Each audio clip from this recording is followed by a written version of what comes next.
Samahan niyo ako sa isang makabuluhang paglalakbay dito sa Pipindan, Binangonan, Rizal kung saan makikilala natin ang mga mangingisda sa lugar na ito.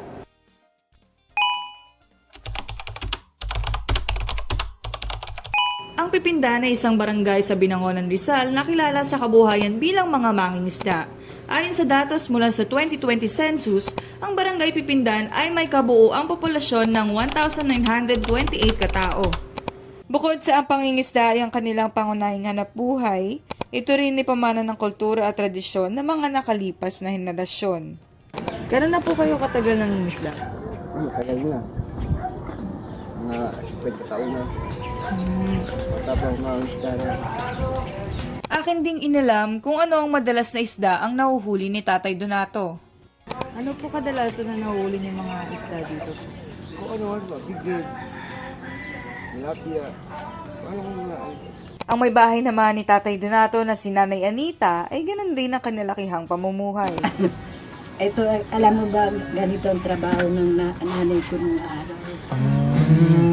Na pinanonood ko siya, na pag-ano natin ito na. Matutunan nila. Hanggang sa ako'y tumanda na. Ngunit kasama sa mga hamon na hinaharap ng mga mangingisda ay ang pahirapan ng panghuli sa tuwing malakas ang hangin o masama ang panahon.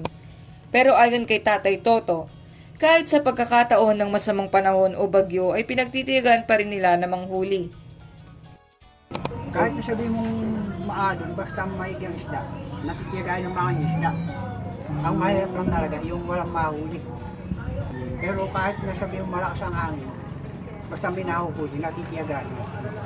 Katulad ni Tatay Donato at Nanay Anita, minana ni Tatay Toto ang pangingisda mula sa kanyang mga magulang. Minana sa magulang. Minana sa magulang. Minana sa magulang.